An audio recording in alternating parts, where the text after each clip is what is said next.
131 ಬ್ಲೌಸ್ಗಳ design ಇದ್ದು video ಮಾಡ್ತಿದ್ದೇನೆ. ಇದರಲ್ಲಿ 131 ಬ್ಲೌಸ್ಗಳ ಡಿಸೈನ್ ಇದೆ.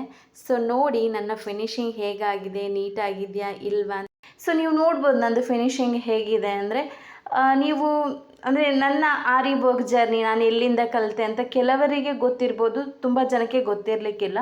ಸೊ ಈ ರೀತಿ ನೀಟ್ ವರ್ಕ್ ಫಿನಿಶಿಂಗ್ ಬರಬೇಕು ಅಂದರೆ ನಾನು ಕಡಿಮೆ ಅಂದರೂ ಒಂದು 6 ವರ್ಷದಿಂದ ಪ್ರಾಕ್ಟೀಸ್ ಮಾಡ್ತಿದ್ದೇನೆ. ಈಗಲೂ ಪ್ರಾಕ್ಟೀಸ್ ಮಾಡ್ತಾ ಇರ್ತೇನೆ. ಅಂದರೆ ಹೊಸ ಹೊಸ ಡಿಸೈನ್ ಬಂದರೆ ನಂಗೆ ಗೊತ್ತಿಲ್ಲದಿದ್ದರೆ ನಾನು ಕಲಿತು ಇನ್ನೊಬ್ಬರಿಗೆ ಹೇಳಿಕೊಡ್ತೇನೆ. ಸೊ ನಂದು ಆರಿ ವರ್ಕ್ ಜರ್ನಿ ಸ್ಟಾರ್ಟ್ ಆಗಿರೋದು ಯೂಟ್ಯೂಬಿಂದಾನೆ. ಸೊ ಯಾಕಂದರೆ ಕೊರೋನಾ ಟೈಮಲ್ಲಿ ನಾನು ಕೆಲಸ ಬಿಟ್ಟು ಮನೆಯಲ್ಲಿದ್ದೆ ಅಲ್ಲ, ಸೊ ನನಗೆ ಸುಮ್ಮನೆ ಕೂತ್ಕೊಳ್ಳಿಕ್ಕಾಗಲಿಲ್ಲ. ಏನಾದರೂ ಒಂದು ಮಾಡುವ ಅಂತಿದ್ದೆ. ಬಟ್ ನನಗೆ ಆರಿ ವರ್ಕ್ ಹೇಗೆ ಮಾಡೋದು, ಎಲ್ಲಿಂದ ಸ್ಟಾರ್ಟ್ ಮಾಡೋದು, ಯಾವ ನೀಡಲ್ಲಿ ಹಿಡಿಯೋದು ಅಂತಲೂ ಗೊತ್ತಿರಲಿಲ್ಲ. ನನಗೆ ಅದರದ್ದು ಸ್ವಲ್ಪ ಏನು ನಾಲೆಜೇ ಇರಲಿಲ್ಲ ಆರಿ ವರ್ಕಿದ್ದು. ಸೊ ಒಂದು ದಿನ ಏನಂದರೆ, ನಂದು ರಿಲೇಷನಲ್ಲಿ ಒಬ್ಬರು ಹುಡುಗಿ ಬಂದಿದ್ದರು ಮೆಹಂದಿ ಹಾಕಲಿಕ್ಕೆ. ನಾನು ಮೆಹಂದಿ ಹಾಕ್ತಿದ್ದೆ. ಡಿಸೈನ್ ಎಲ್ಲ ಮಾಡಲಿಕ್ಕೆ ನನಗೆ ಮುಂಚಿಂದನೂ ಅಂದರೆ ಮೊದಲಿಂದನೂ ತುಂಬ ಇಷ್ಟ. ಹಾಗಾಗಿ ಒಬ್ಬರು ಬಂದಿದ್ದರು ಮೆಹಂದಿ ಹಾಕಿಸ್ಕೊಳ್ಲಿಕ್ಕೆ ಅಂತ ನನ್ನ ಹತ್ರ. ಏನು ಅಮೌಂಟಿಗೆ ಏನಲ್ಲ, ಫ್ರೀಗೆ ಹೀಗೇ ಹಾಕಲಿಕ್ಕೆ ಬಂದಿದ್ದರು ಸಂಬಂಧ ಅಂದರೆ ರಿಲೇಷನ್ ಅವರು. ಸೊ ಅವರಿಗೆ ಫಂಕ್ಷನ್ ಇತ್ತು. ಆಗ ನಾನು ಮೆಹಂದಿ ಡಿಸೈನ್ ಹಾಕುವಾಗ ಅವರು ಹೇಳಿದರು, ನೀವು ಇಷ್ಟು ಚೆನ್ನಾಗಿ ವರ್ಕ್ ಮಾಡ್ತೀರಲ್ಲ, ನೀವು ಯಾಕೆ ಎಂಬ್ರಾಯ್ಡರಿ ಕಲಿಬಾರ್ದು ಅಂತ ಹೇಳಿದರು. ಆರಿ ವರ್ಕ್ ಹೇಳ್ತಾರೆ, ಮಗ್ಗಮ್ ವರ್ಕ್ ಹೇಳ್ತಾರೆ ಅಂತಲೂ ನನಗೆ ಗೊತ್ತಿರಲಿಲ್ಲ. ನೀವು ಯಾಕೆ ಎಂಬ್ರಾಯ್ಡರಿ ಕಲಿಬಾರ್ದು, ಎಂಬ್ರಾಯ್ಡರಿ ಹ್ಯಾಂಡ್ ವರ್ಕ್ ಯಾಕೆ ಕಲಿಬಾರ್ದು, ನೀವು ಇಷ್ಟು ಒಳ್ಳೆ ಡಿಸೈನ್ ಮಾಡ್ತೀರಾ, ಕಲಿಬೋದಲ್ಲ ಅಂತ ಹೇಳಿದರು. ಸೊ ನನಗೆ ಆಗ ಎಂಬ್ರಾಯ್ಡರಿ ಅಂದರೆ ಏನು ಅಂತಲೇ ಗೊತ್ತಿರಲಿಲ್ಲ. ನನ್ನ ಹತ್ರ ಅದಕ್ಕಿಂತ ಮುಂಚೆ ಒಬ್ಬರು ಕೇಳಿದರು, ಈಗ ಅದು ಮದುಮಗಳ ಬ್ಲೌಸಲ್ಲೆಲ್ಲ ಅಷ್ಟು ಡಿಸೈನ್ ಬರ್ತದಲ್ಲ, ಅದನ್ನು ಹೇಗೆ ಮಾಡ್ತಾರೆ. ನಾನು ಏನು ಹೇಳಿದ್ದೆ ಗೊತ್ತಾ ಅವರಿಗೆ, ನನ್ನ ಹತ್ರ ಕೇಳಿದವರು, ನಾನು ಹೇಳಿದ್ದೆ ಅದೆಲ್ಲೋ ರೆಡಿಮೇಡಾಗಿ ಒಂದು ಡಿಸೈನ್ ಬರುತ್ತೆ ಕಾಣಬೇಕು, ಅದನ್ನು ತಂದು ಇಲ್ಲಿ ಬ್ಲೌಸಿಗೆ ಅವರು ಸ್ಟಿಚ್ ಮಾಡ್ತಾರೆ ಅಂತ. ನನಗೆ ಆರಿ ವರ್ಕ್ ಹ್ಯಾಂಡಲ್ಲೇ ಮಾಡೋದು, ಆ ಬ್ಲೌಸ್ ಪೀಸ್ ಮೇಲೇ ಮಾಡೋದು ಅಂತ ಅಷ್ಟು ಗೊತ್ತಿರಲಿಲ್ಲ ನನಗೆ. ನಾನು ಎಲ್ಲಿಂದಲೋ ಡಿಸೈನ್ ತಗೊಂಡು ಬಂದು ಇಲ್ಲಿ ಸ್ಟಿಚ್ ಮಾಡ್ತಾರೆ ಪೀಸ್ನ ಮೇಲ್ಗಡೆ ಅಂತ ತಿಳ್ಕೊಂಡಿದ್ದೆ. ಸೊ ಹಾಗೆ ನಂದು ಆರಿ ವರ್ಕ್ ಏನು ಅಂತ ಕಲಿಬೇಕು ಅಂತ ಅಲ್ಲ, ಏನು ಅಂತ ಫಸ್ಟ್ ನೋಡುವ ಅಂತ ಸ್ಟಾರ್ಟ್ ಆಯಿತು. ಮತ್ತು ಯೂಟ್ಯೂಬ್ ತೆಗೆಯುವಾಗ ಎಂಬ್ರಾಯ್ಡರಿ ವರ್ಕಿದಾಗ ಅಷ್ಟೊಂದು ಚಾನಲ್ ಇರಲಿಲ್ಲ 6 ವರ್ಷಕ್ಕಿಂತ ಮುಂಚೆ. ಆದರೂ ಕೆಲವು ಚಾನಲಲ್ಲಿ 1-2 ಸ್ಟಿಚಸ್ ನೋಡುವಾಗ ಆಗ ಅಷ್ಟು ಏನು ವೀಡಿಯೋಸು ಇರಲಿಲ್ಲ. ನೀವು ನೀಡಲ್ಲಿ ಯಾವುದು ತೆಗಿಬೇಕು, ಮೆಟೀರಿಯಲ್ ಯಾವುದು ತೆಗಿಬೇಕು ಏನೂ ಇರಲಿಲ್ಲ. ನಾನು ಏನು ಮಾಡಿದೆ ಅಂದರೆ, ಈಗ ನಾನು ಯಾವುದರಲ್ಲಿ ಬೀಡ್ ವರ್ಕ್ ಮಾಡ್ತೇನೆ ಅದೇ ನೀಡಲ್ ತಗೊಂಡು ಬಂದು ನಾನು ಯಾವುದು ಚೈನ್ ಸ್ಟಿಚ್ ಹಾಕಲಿಕ್ಕೆ ಸ್ಟಾರ್ಟ್ ಮಾಡಿದೆ. ಅದು ಬರುತ್ತೆ ಚೈನ್ ಸ್ಟಿಚ್ ಹಾಕಲಿಕ್ಕೆ. ಯಾಕಂದರೆ ನಾವು ಯಾವುದು ಬೀಡ್ಸ್ ವರ್ಕ್ ಮಾಡೋದು ನಾನು ಐರನ್ ನೀಡಲ್, ತುಂಬ ತೆಳು ನೀಡಲ್, ಅದರಲ್ಲಿ ಅಷ್ಟು ದಪ್ಪದ್ದು ಸರಿ ಥ್ರೆಡ್ ಬರಲ್ಲ. ನಾನು ಫಸ್ಟ್ ಅಟೆಂಪ್ಟಲ್ಲಿ ಏನು ಮಾಡಿದೆ, ಇದು ನನಗೆ ಆಗಲ್ಲ, ನಾನೇನು ಮಾಡಲಿ, ಮತ್ತೆ ಚೇಂಜ್ ಮಾಡಿದೆ, ನೀಡಲ್ ಚೇಂಜ್ ಮಾಡುವ ಅಂತ ನನ್ನದೇ ಒಂದು ಐಡಿಯಾದಲ್ಲಿ ಏನು ಮಾಡಿದೆ ಅಂದರೆ, ನಾನು ಇನ್ನೊಂದು ಸಲ ಹೋದೆ 7 ನಂಬರಿದ್ದು ತುಲಿಪ್ ನೀಡಲ್ ತಗೊಂಡು ಬಂದೆ. ಈ ಕ್ರೋಶಕ್ಕೆಲ್ಲ ಯೂಸ್ ಮಾಡ್ತಾರೆ 7 ನಂಬರ್, ಅದು ತಗೊಂಡು ಬಂದು ಸ್ಟಿಚಸ್ ಬಂತು. ಆದರೆ ಬಟ್ಟೆ ಎಲ್ಲ ದೊಡ್ಡ ಹೋಲ್ ಆಗ್ತಿದೆ, ಯಾಕಂದರೆ ಅದು ನೀಡಲ್ ಇದು ಪಾಯಿಂಟೇ ಇರೋದು ದಪ್ಪ. ಮತ್ತು ನನಗೇನಾಯಿತು, ಇದು ನನಗೆ ಕರೆಕ್ಟ್ ಮೆಟೀರಿಯಲ್ ನಾಲೆಜ್ ಇಲ್ಲದೆ ನಾನು ಇದು ಸ್ಟಾರ್ಟ್ ಮಾಡಲಿಕ್ಕೆ ಕೂಡ ಕಷ್ಟ ಅಂತ ಮತ್ತೇನು ಮಾಡಿದೆ, ನಾನು ಶಾಪ್ ಅವರ ಹತ್ರನೇ ಹೋಗಿ ಕೇಳಿದೆ. ಆಗೆಲ್ಲ ನನಗೆ ಶಾಪ್ ಅವರ ಹತ್ರ ಹೋಗಿ ಕೇಳಲಿಕ್ಕೆ ಒಂಥರ ಮುಜುಗರ. ಯಾಕಂದರೆ ಅವರು ಥಿಂಕ್ ಮಾಡುವರು, ಇವರು ಆರಿ ವರ್ಕ್ ಕಲೀಲಿಕ್ಕಿದೆಯಾ ಅಂತ, ಇವರಿಗೆ ಮೆಟೀರಿಯಲ್ ಯಾವುದು ಅಂತಲೇ ಗೊತ್ತಿಲ್ಲ ಅಂತ ಥಿಂಕ್ ಮಾಡಿದರೆ. ಸೊ ಹಾಗಾಗಿ ನಾನು ಏನು ಮಾಡಿದೆ, ನಾನು ಇಷ್ಟು ಮಾತಾಡ್ತಿರ್ಲಿಲ್ಲ ಒಬ್ಬರ ಹತ್ರ. ಹೀಗೆ ವೀಡಿಯೋದಲ್ಲೆಲ್ಲ ಮಾತಾಡ್ತೇನಲ್ಲ, ಸೊ ಅಷ್ಟು ಮಾತಾಡ್ತಿರ್ಲಿಲ್ಲ. ನಾನು ಹಾಗೇನು ಮಾಡಿದೆ ಅಂದರೆ ಅವರ ಹತ್ರನೇ ಕೇಳಿದೆ. ಅವರು 1-2 ನೀಡಲ್ ಕೊಟ್ಟು ಅದರಿಂದ ಸ್ಟಾರ್ಟ್ ಮಾಡಿ ಏನಾಯಿತು ಅಂದರೆ, ಏನಾಯಿತು ಅಂತ ಗೊತ್ತಿಲ್ಲ. ಸ್ಟಾರ್ಟಿಂಗ್ ನನಗೆ ಆರಿ ನೀಡಲಲ್ಲಿ ಬರಲೇ ಇಲ್ಲ. ಮತ್ತು ನಾನು ಏನು ಮಾಡಿದೆ ಅಂದರೆ, ನಾರ್ಮಲ್ ನೀಡಲ್ ಯೂಸ್ ಮಾಡಿ ಎಂಬ್ರಾಯ್ಡರಿ ಮಾಡಲಿಕ್ಕೆ ಸ್ಟಾರ್ಟ್ ಮಾಡಿದೆ.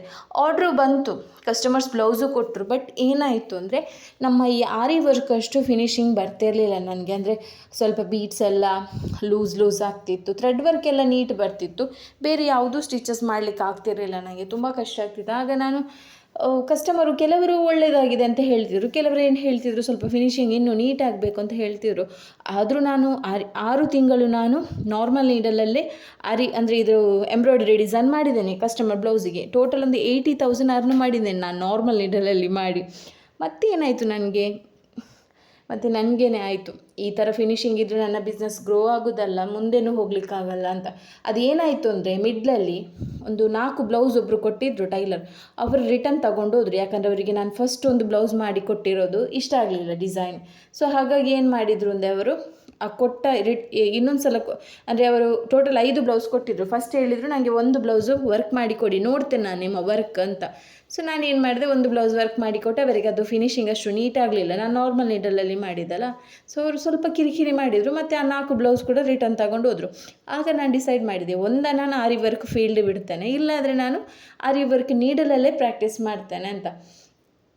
ಸೊ ಆಗ ನಾನು ಏನು ಮಿಸ್ಟೇಕ್ ಮಾಡಿದೆ ಅಂದರೆ, ಈಗ ಅವರು ನನ್ನ ಕಾಂಟ್ಯಾಕ್ಟಿಗೆ ಬಂದರೆ ನಾನು ಅವರಿಗೆ ಫ್ರೀಯಾಗಿ ಒಂದು ಬ್ಲೌಸ್ ಮಾಡಿಕೊಡ್ತೇನೆ ಬೇಕಾದರೆ. ಆಗ ನಾನು ಏನು ಮಾಡಿದೆ ಅಂದರೆ, ನನಗೆ ಈ ಮಾರ್ಕಿಂಗ್ ಅಂದರೆ ಡಿಸೈನ್ ಟ್ರೇಸ್ ಮಾಡೋದು ಗೊತ್ತಿಲ್ಲಲ್ಲ, ಅದು ಬ್ಲೌಸು ಸ್ವಲ್ಪ ಶೇಡ್ ಇತ್ತು. ನಾನು ಏನು ಮಾಡಿದ್ದೇನೆ ಅಂದರೆ, ಪೆನ್ನಲ್ಲಿ ಸ್ಕೆಚ್ ತೆಗೆದಿದ್ದೇನೆ ಮೇಲ್ಗಡೆ, ಬಟ್ಟೆ ಮೇಲ್ಗಡೆಯಿಂದ.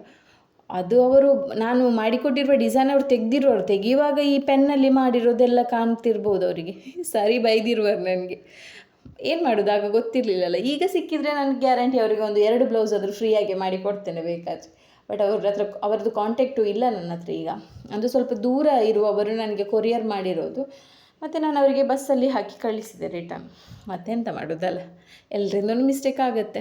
ಸೊ ಹಾಗಂತ ನಾವು ಅಲ್ಲಿಗೆ ಸ್ಟಾಪ್ ಆಗಬಾರ್ದು. ನಾನೇನು ಮಾಡಿದೆ, ಮತ್ತು ಆರಿ ವರ್ಕ್ ನೀಡಲಲ್ಲೇ ಪ್ರಾಕ್ಟೀಸ್ ಮಾಡಿದರೆ, ನೀವು ನಂಬ್ತೀರಾ ಬಿಡ್ತೀರಾ ಗೊತ್ತಿಲ್ಲ, ನನಗೆ ಆರಿ ವರ್ಕ್ ನೀಡಲಲ್ಲೇ ಬರ್ತಾನೆ ಇರಲಿಲ್ಲ.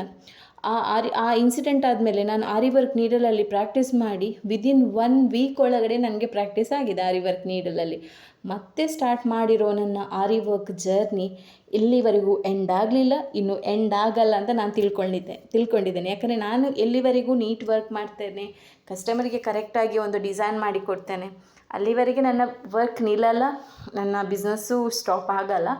ಸೊ ಹಾಗಾಗಿ ಕೆಲವರು ಹೇಳ್ತಾರೆ, ಸ್ಟೂಡೆಂಟ್ ನಮಗೆ ವರ್ಕ್ ಸಿಗ್ತಿಲ್ಲ.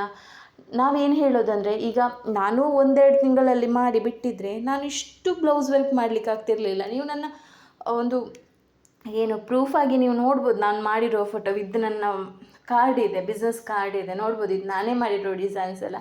ಸೊ ನಾನು ನಿಮ್ಮ ಹಾಗೆ ಥಿಂಕ್ ಮಾಡಿಕೊಂಡು 2 ತಿಂಗಳಿಗೆ 3 ತಿಂಗಳಿಗೆ ಸ್ಟಾಪ್ ಮಾಡಿದರೆ, ಒಬ್ಬರು ಬೈತಾರೆ ಅಂತ ನಾವು ನಮ್ಮ ಬಿಸ್ನೆಸ್ಸನ್ನೇ ಸ್ಟಾಪ್ ಮಾಡಿದರೆ ಇಲ್ಲಿವರೆಗೆ ಬರ್ತಾ ಇರಲಿಲ್ಲ. ಇಷ್ಟೊಂದು ಲಕ್ಷಗಟ್ಟಲೆ ಹಣ ಕೂಡ ದುಡಿತಿರಲಿಲ್ಲ. ನಿಜವಾಗಿ ಹೇಳ್ತೇನೆ, ನಾನು ನನ್ನ ಆರಿ ವರ್ಕಲ್ಲಿ 1000 ದುಡ್ದದ್ದಲ್ಲ, ಲಕ್ಷಕ್ಕಿಂತ ಜಾಸ್ತಿ ದುಡ್ದಿದ್ದೇನೆ. ಅದು ಕೌಂಟಷ್ಟು ನನಗಿಲ್ಲ ಈಗ, ಬಟ್ ಲಕ್ಷಕ್ಕಿಂತ ಜಾಸ್ತಿ, 2-3 ಲ್ಯಾಕಿಗಿಂತ ಜಾಸ್ತಿಯೇ ದುಡ್ದಿದ್ದೇನೆ ನಾನು. ಈಗ ಎಲ್ಲ ನನ್ನ ಆರಿ ವರ್ಕ್ ಅಮೌಂಟಿಂದನೇ ಆಗ್ತಿದೆ. ನನಗೇನು ಬೇಕು, ನನಗೇನು ತೆಗಿಬೇಕು ಎಲ್ಲ ನನ್ನ ವರ್ಕಿಂದನೇ ಆಗ್ತಿದೆ, ಸೇವಿಂಗ್ಸು ಆಗ್ತಿದೆ. ಸೊ ನಾನು ಅದಕ್ಕೆ ಹೇಳೋದು, ನೀವು ಯಾರಾದರೂ ಏನಾದರೂ ಅಂದರು ಅಂತ ನೀವು ನಿಮ್ಮ ಬಿಸ್ನೆಸ್ಸನ್ನು ಸ್ಟಾಪ್ ಮಾಡಬೇಡಿ. ಆದಷ್ಟು ನೀಟಾಗಿ ವರ್ಕ್ ಮಾಡಲಿಕ್ಕೆ ಸ್ಟಾರ್ಟ್ ಮಾಡಿ. ಆಗುತ್ತೆ, ಯಾಕಾಗಲ್ಲ. ಸೊ ನಾವು ಪ್ರಾಕ್ಟೀಸ್ ಮಾಡಬೇಕು, ಪ್ರಯತ್ನ ಪಟ್ಟರೆ ಮಾತ್ರ ನಮಗೆ ಆ ಒಂದು ಆ ಸ್ಟೇಜ್ ಸಿಗೋದು. ಆ ಸ್ಟೇಜಿಂದ ಮೇಲ್ಗಡೆ ನಮಗೆ ಕಷ್ಟ ಪಡಬೇಕು ಅಂತ ಇಲ್ಲ, ನಾವು ಮಾಡಿರುವ ಎಕ್ಸ್ಪೀರಿಯೆನ್ಸೇ ನಮಗೆ ಸಾಕಾಗುತ್ತೆ. ಬಟ್ ಒಂದು ಸ್ಟೇಜ್ ತಲುಪುವವರೆಗೆ ನಾವು ಕಷ್ಟಪಡಲೇಬೇಕಾಗುತ್ತೆ. ಸೊ ಹಾಗಾಗಿ ನಾನು ಎಲ್ಲ ಒಂದು ಲೇಡೀಸಿಗೆ ಹೇಳೋದು, ನೀವು ಮನೆಯಲ್ಲೇ ಸುಮ್ಮನೆ ಕೂತ್ಕೊಂಡು ನಿಮ್ಮ ಟೈಮ್ ವೇಸ್ಟ್ ಮಾಡೋದಕ್ಕಿಂತ ಏನಾದರೂ ಸ್ಕಿಲ್ ಕಲೀರಿ. ನೀವು ಒಂದು ಅರ್ನ್ ಮಾಡಿ ಮನೆಯಿಂದ. ನಿಮ್ಮ ಹಣ ನಿಮ್ಮ ಕೈಯಲ್ಲಿ ಹಿಡಿಯುವಾಗ ನಿಮ್ಗೆ ಆಗುವಷ್ಟು ಖುಷಿ ಉಂಟಲ್ಲ, ಬೇರೆ ಯಾವುದೂ ಇಲ್ಲ. ಸೊ ಯಾರಿಗಾದರೂ ಆರಿ ವರ್ಕ್ ಆನ್ಲೈನ್ ಕ್ಲಾಸ್ ಬೇಕು ಅಂತಾದರೆ ಕಾಂಟ್ಯಾಕ್ಟ್ ಮಾಡ್ಬೋದು. ಒಂದು ಪ್ರೊಫೆಷ್ನಲ್ ಆಗಿ ಆರಿ ವರ್ಕ್ ಕ್ಲಾಸಸನ್ನು ನಾವು ಮಾಡ್ತಿದ್ದೇವೆ. ನಿಮ್ಮ ಫ್ರೀ ಟೈಮಲ್ಲಿ ನೀವು ಅತಿ ಕಡಿಮೆ ಬೆಲೆಯಲ್ಲಿ ಕಲಿಬೋದು. ಸೊ ಯಾರೂ ನಿಮ್ಮ ಒಂದು ಟ್ಯಾಲೆಂಟನ್ನು ಹೈಡ್ ಮಾಡಬೇಡಿ.